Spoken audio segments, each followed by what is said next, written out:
Pakinggan po natin yung taga ang direktor ng NBI. Ito, bago pong assign ito si isa pong abogado ito no? Pakinggan muna natin kung anong masasabi niya doon sa mga 18 na tinatawag na ex-marine.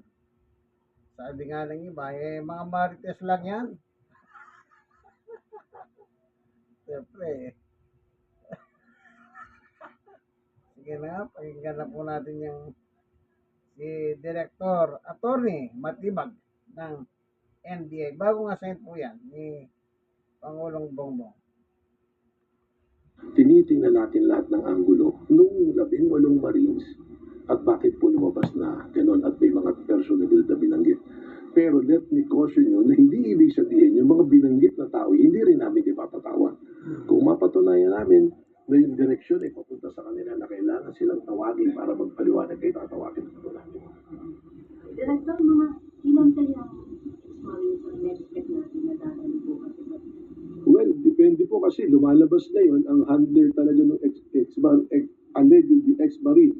Kasi mali na po kagad, let me correct that, sinasabi 18 Marines. Mali na po kagad kasi meron din po kaming sertifikasyon at pruweba na yung 18, apat doon ay driver bodyguard, hindi po Marines lahat. So dapat, ang patawag sa kanila, 40 Marines and others.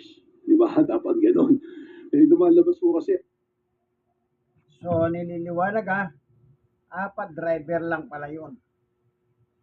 Pero nung magsalita si Atty. Baligod, sinabi ba nilang driver? Wala. Antimano ex-marine. Doon pala meron ng kasinungalingan Makikita nyo Kaya nga nililiwanag ni Direktor ng NBI. Okay, tuloy natin. Hindi po Marines lahat. So dapat ang patawag sa kanila 40 Marines and others. Di ba? Dapat ganon. Lumalabas po kasi apat hindi. Tapos sa isa man lumalabas, hindi naman lahat sila ay naglingkod kay Saldico as close-in bodyguard. Yung 8 po, identify na namin kung sino talaga yung kanilang pinaglilingkuran ng driver at bodyguard. So there are already inconsistencies po. Sana umattend po sila. Yung tanong nyo ilan. In-expect po namin na umattend sila. Kasi, inisyon po namin sila ng subpoena under the deputization of the Office of the Ombudsman. And the Office of the Ombudsman has the contempt power. So, yung 10, yung confirm na naging tauhan ni Saldico? Hindi ko pa rin po sigurado kung yung 10 lahat kay Saldico. Ang sigurado po ngayon, yung 8, hindi kay Saldico naglingkod. Although they are, inamin ni Atty. Baligod, 103 assigned na bodyguard kay Saldico. Meron pong retired general na nag-recruit sa kanila Identified na rin po namin yung retired general na nag-recruit doon sa 103 na yan. So yung 103, ni-recruit ng retired general na to. At meron po kasi mga historian lumalabas na they're supposed to be employed for the period of 2 years, pero naputol nga dahil nawala na nga si Saldico. So these bodyguards, including mga retired Marines, hindi na po nakakuha ng sahod nila at nawala ng trabaho. So yun nga po yung ini-explain ko ng isang anggulo that these people, wala silang livelihood, walang kabuhayan.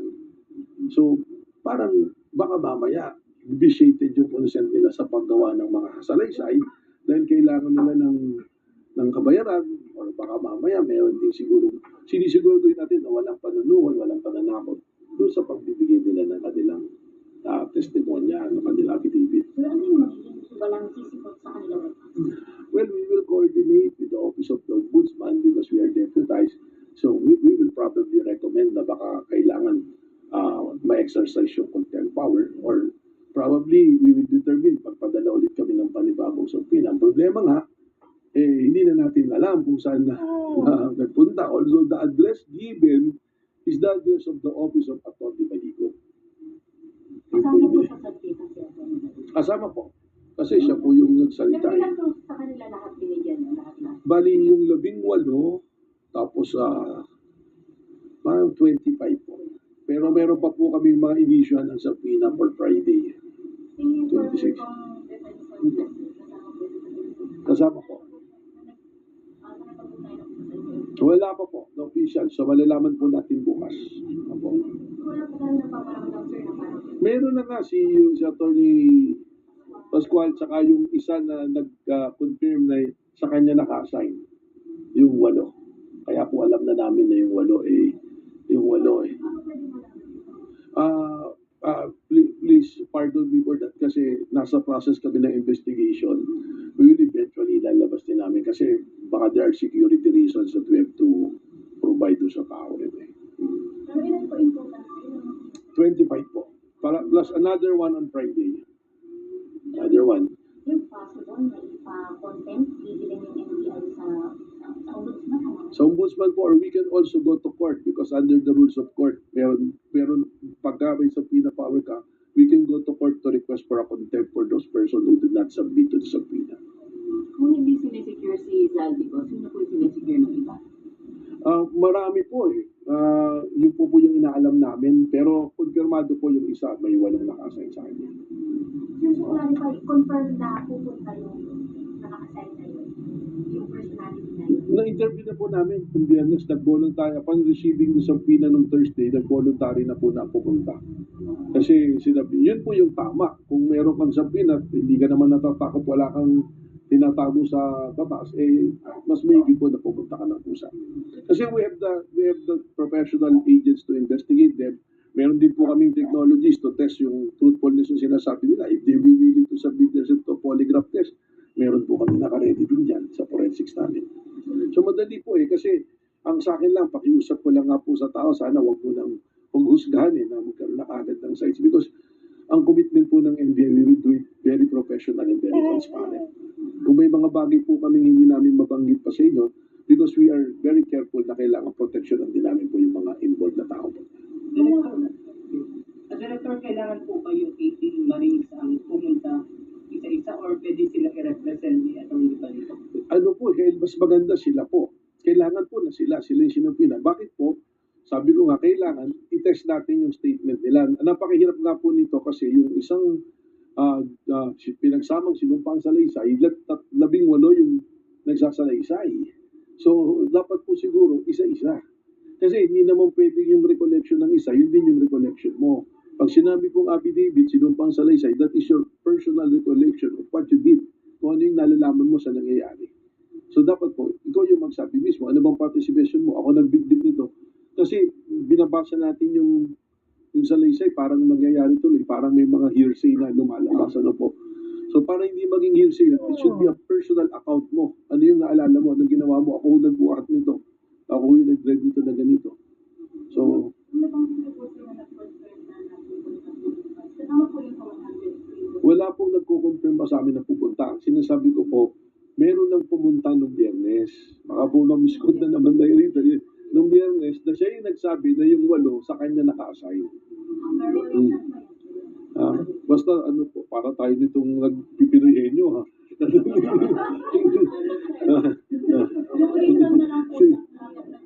Yung reason po niya, because we subpoena yung person po, inupina po namin siya because based on our initial investigations, lumalabas po yung pangalan niya. Director, confirm po ba na 14 Marines at 4 driver lang po? Doon sa 18 po, lumalabas 4 na hindi Marines. Yung 14 is yet to validate. Meron pong mga binigay silang pangalan doon sa affidavit na nasa active service pa ng PNP. At yun po, chinecheck pa rin po namin. Mahaba po, marami po talagang proseso. Kaya napakaganda po, sinabi naman po ng ating mga lumalabas na 18 at pati po yung mga kasama nila na handa silang humarap sa anumang investigasyon. At eto na po. At malinaw naman po, dinala ni Atty. Baligod sa ombudsman yung kaso, i-deputize po sa amin, that is within the process of law, so dapat po silang humarap dito. Dapat po nilang harapin. Sir, other matters, yung sa fraternity, sir, may surrender pillars po ba sa inyo? Meron po, pero tinitingnan pa po namin kung talagang pupunta po. So, siguro we're working on it. Ino-open po namin, pwede naman po. Pero of course, Siyempre, ang may primary jurisdiction na dito is the PNP. Nandun na po yan pati sa ating pong DILG. So we'll coordinate with them. Kung mag-surrender po sa amin, we'll definitely coordinate with them. And within our mandate din naman po yan. Sir, ilan yung nakipag-coordinate sa inyo? Nag-send yung dealership? Parang 17 yan, di ba? Tapos may 4 na lang, ano? Parang 11. 7 na yung nadagdag na 7 of sakto parang 11 yung tumatawag sa amin the other day doon sa isang tao namin. So sabi ko doon sa tinawagan na tao, i-explore nyo. They will surrender, di maganda, tapos coordinate tayo sa PNP and DILG. Sir, si Ann Cortez ba may paramdam? Ano pong parang ibig sabihin? Ma'am, dahan-dahan po tayo sa ganyan kasi dyan I know what you mean. Alam niyo, gusto ko lang yung masyado na. Hindi, meron pong lawyers na coordinating with my office. Ano po? So, meron po. Ako po natutuwa ka dahil kung mapapansin nyo ngayon, a lot of personalities and groups and individuals is trying to come to the Bureau, to the NBI, para doon po makipag-coordinate and it just show yung pong professionalism and integrity po na aking mga kasama sa NBI. So, May salamat balak po. po ba si Ann Cortez na personal na po? Meron na nga pong coordination, ma'am, na kwan. So, we're trying to, ayan nyo, ma'am, malalaman nyo po pag pumunta rito. Ano po, Kailan na po yung update naman po sa pagkakaroon po kay Ann? nandun po may report ngayon, just now, pinadala sa table ko yung report. Hindi ko pa po nababasa, hindi to be very honest. Pero tuloy-tuloy naman po. May mga leads po tayong sinusundan para mahanap po siya. Pero yung detailed report, may pinadala po sa akin ngayon yung aking pong nasa intelligence group natin. Thank you, sir. Salamat. Careful not to poke the bear, like they say. Now, So, alam niyo po, napakahirap din ng kalagayan ng mga sundalong marine na yun, ano? Dito, matatalupan na sila nito. Dahil hindi na may hawak eh. Sa nila sa gusto, lulutang sila. Total kung talagang, ang alam niyo po, yung hindi maganda dyan, alam niyo ano, yung sinumpang salaysay, isang papel lang yun. Tapos pirmado silang lahat. Ibig sabihin, nung araw, di ba, sumabog yan eh. Parang bombang sumabog yan. Na ang daming binanggit ni Baligod. Ang daming niyang dinamay. Na keso binibigyan nila ng mga pera. Pati ICC dinamay eh. Pati ICC dinamay. Si Sunny Trillanes dinamay. Si Laila de Lima dinamay. At meron pa. Kaya nagsampa sila ng mga demanda laban dito sa 18 marine na sinasabi, tsaka si yung Tony Baligod at pati si yung dating kongresista ng Quezon City. Yan. Kasi ang narinig ko nung araw sa mga balita, yung ginamit nilang kotse, yung kotse ng asawa niya. Nung una sabi nun wala akong kinalaman dyan eh. Pero nung yung kotse sa asawa niya, ngayon, na siya, maputak na siya. Sino ba yun? Sa Quezon City, kalimutan yung pangalan nun eh. Wala nang karir sa politika yun eh. Kaya nag-iingay na lang yun. Ang kawawa dyan, itong mga sino susuporta sa kanila. Just in case kasi pumirma kayo 18 doon sa isang papel na kayo sinumpang salaysay. Bakit? Ibig sabihin, sabay-sabay kayo nagdi-deliver ng maleta. Kasi isang salaysay yan eh. Yan ang malaking problema ngayon yan. Kumbaga, ako, tansya ko po o sa aking analisa, para silang ibinala sa isang kanyon. O sino man yung protector nila, yung nag-recruitan na general, hindi mention ano pangalan ng general, ano? nag-recruit. Para silang binala sa isang kanyon ng sabay-sabay. Boom! Lumipad silang lahat. Kailangan nyo silang pang salaysay. Tsaka ang mahirap nito eh. Nakita nyo yung 8. Doon sa isang tao sila naglingkod. Isipin nyo yan. Kada deliver ba nila maleta? Ang timano, 18 ba? May nag-deliver daw sa Paway. Yun pa yung sa balita eh. Hindi naman taga-Paway si Marcos eh. Actually, nakarating ako doon sa old house nila Marcos noon. Na nag-ano po kami, nag-excursion. Sa Sarat. Ilocos Norte. Nakita ko po yung old house nila doon na gawa po sa tabla. Yung tabla pa ganyan dingding niya eh.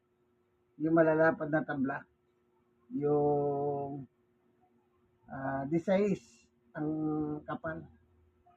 Nakakyat ako ron, nakita ko yung mga sinuot ni dating Pangulong Marcos, si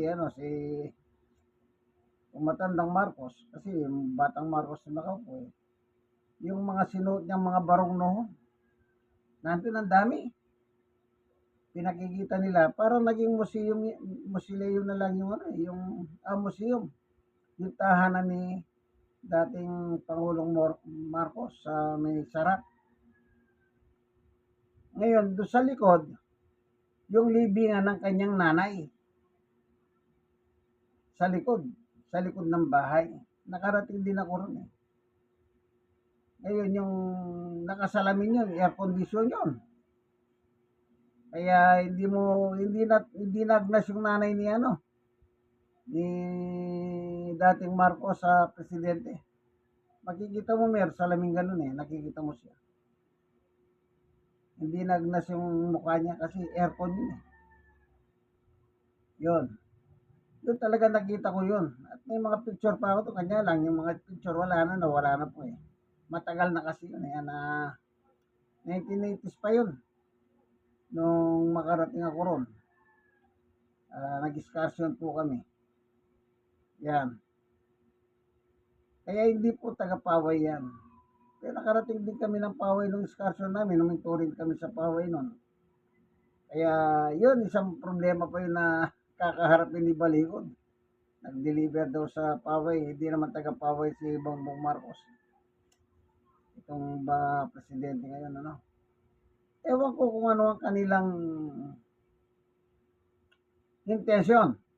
At yan naman ngayon ang sinasabi ng Iglesia ni Cristo na sa kanilang social media, yung tagapagsalita nila si Edwin Sabala, Ministro Edwin Sabala, na bakit hindi daw sila tawagin sa pakinggan sa Senado na gusto nilang mag-deliver ng kung ano yung gusto nila sabihin. Sila daw yung nagdadala ng katotohanan. Yan. At marami pa sa social media. Ba't hindi raw sila tawagin sa Blue Ribbon Committee ng Senado? Sabi nga ni Senator Lacson dati dinala ni Marcoleta si Gudesa. Aba, biglang nawala, hindi na sumisipot, biglang nanganak, 18 kaya delikado yan. Alam niyo po, sino kaya ang tutulong sa kanila? Just in case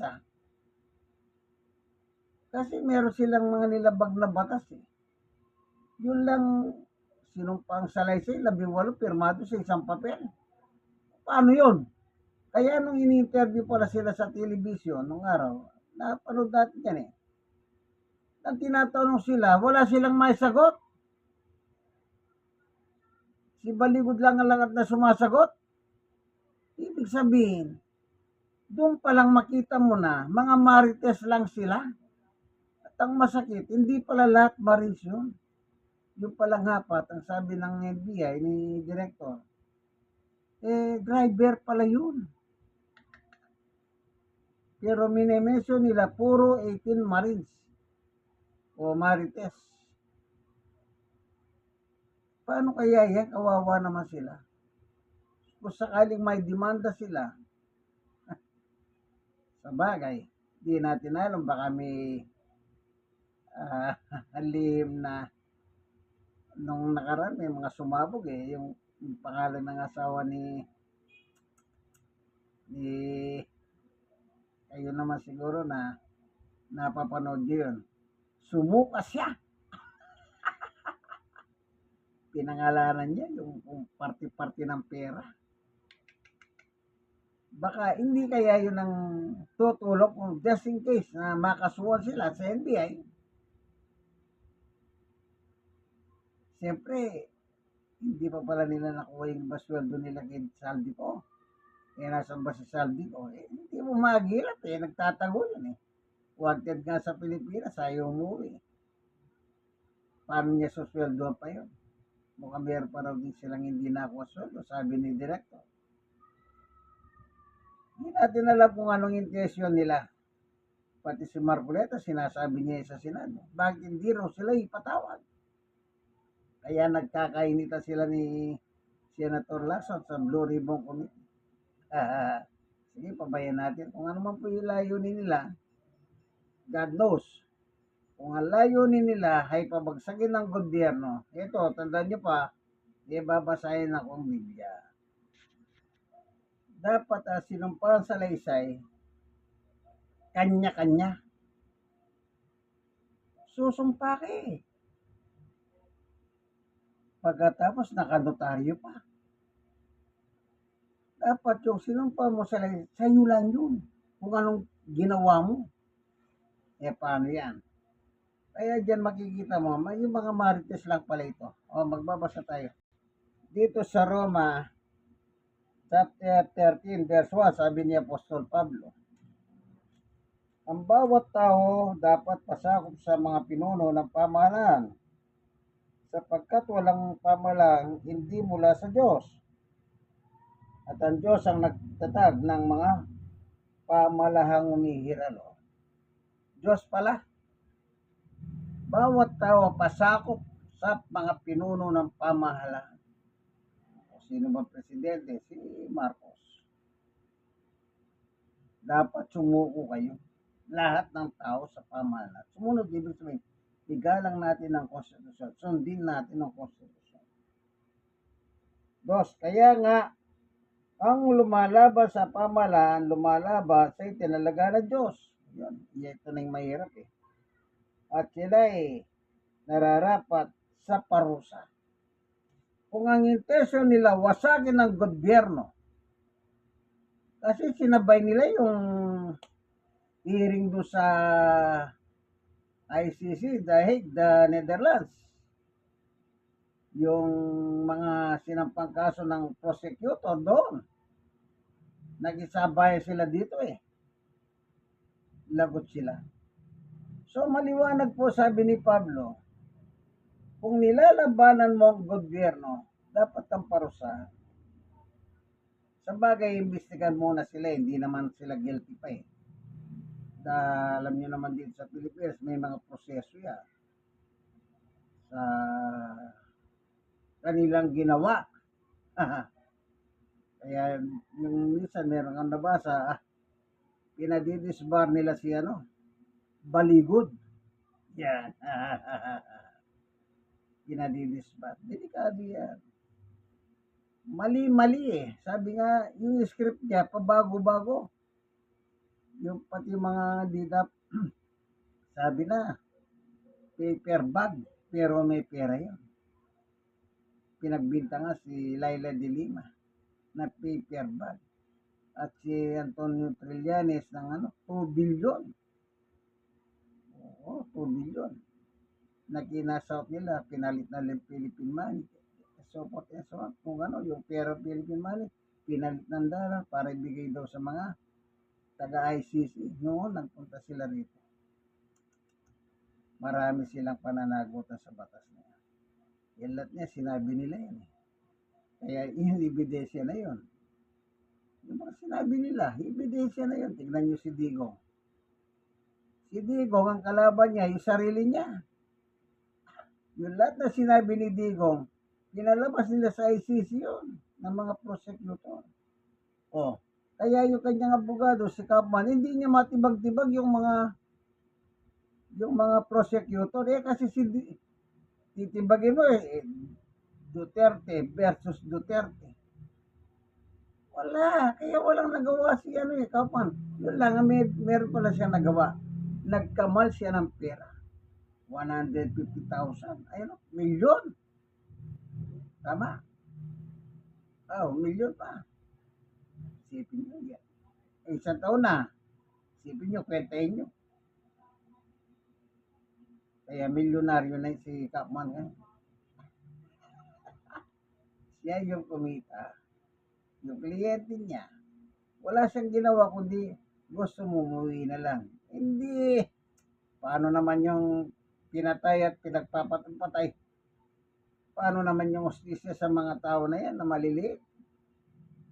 Kung gano'n lang ang gagawin niya na walang anuman. Kailangan, alam niyo sa batas, sa hustisya, walang edad dyan. Kasi kung meron ang edad, halimbawa, di pumatay ka ng pumatay ng tao. Pagdating mo ng 80 ka, anong 60? Total, pag na-demanda ka anong sasabihin? Senior citizen na yan di absuelto ka na. Hindi ganon. Magbayad.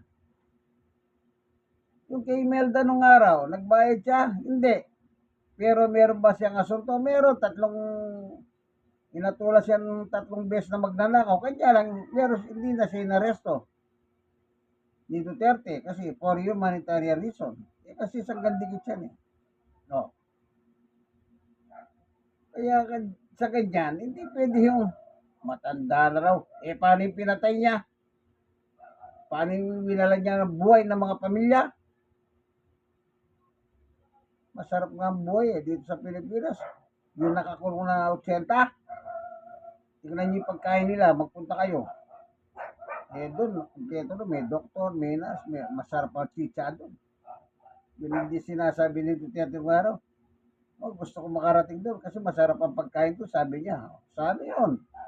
Sa 19th Congress nang iniimbestigahan siya. Kita niyo? Ngayon nandun, nagre-reklamo.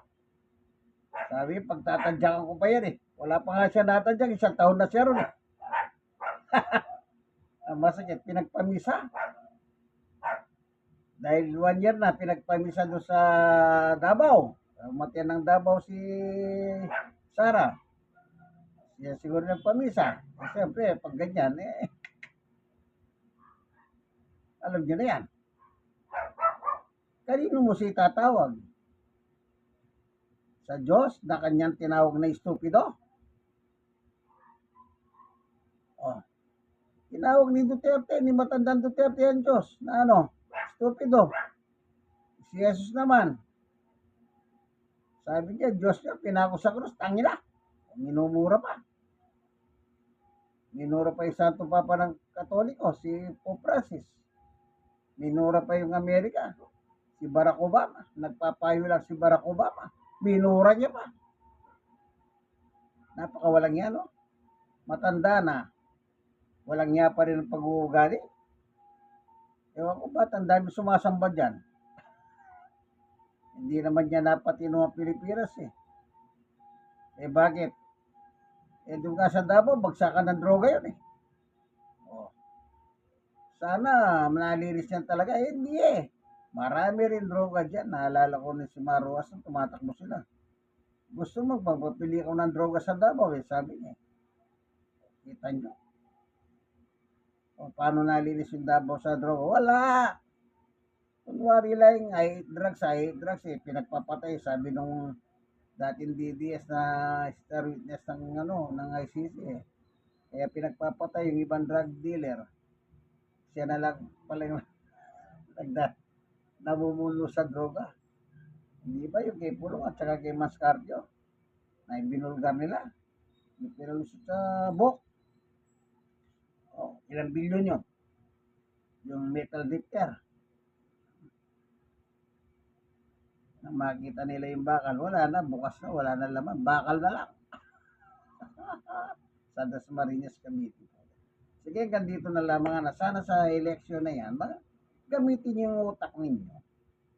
Gamitin niyo po ang utak ninyo. Mamili kayo ng yung talagang malinis. Hindi yung popular. Huwag ganon. Tignan niyo yung track record ng malinis. Wala siyang bayad na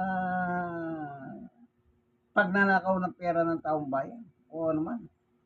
Sige, yung kanyang kaibigan si Jesus, Brother Manny Bautista. God bless us all. Thank you for watching. Bye-bye.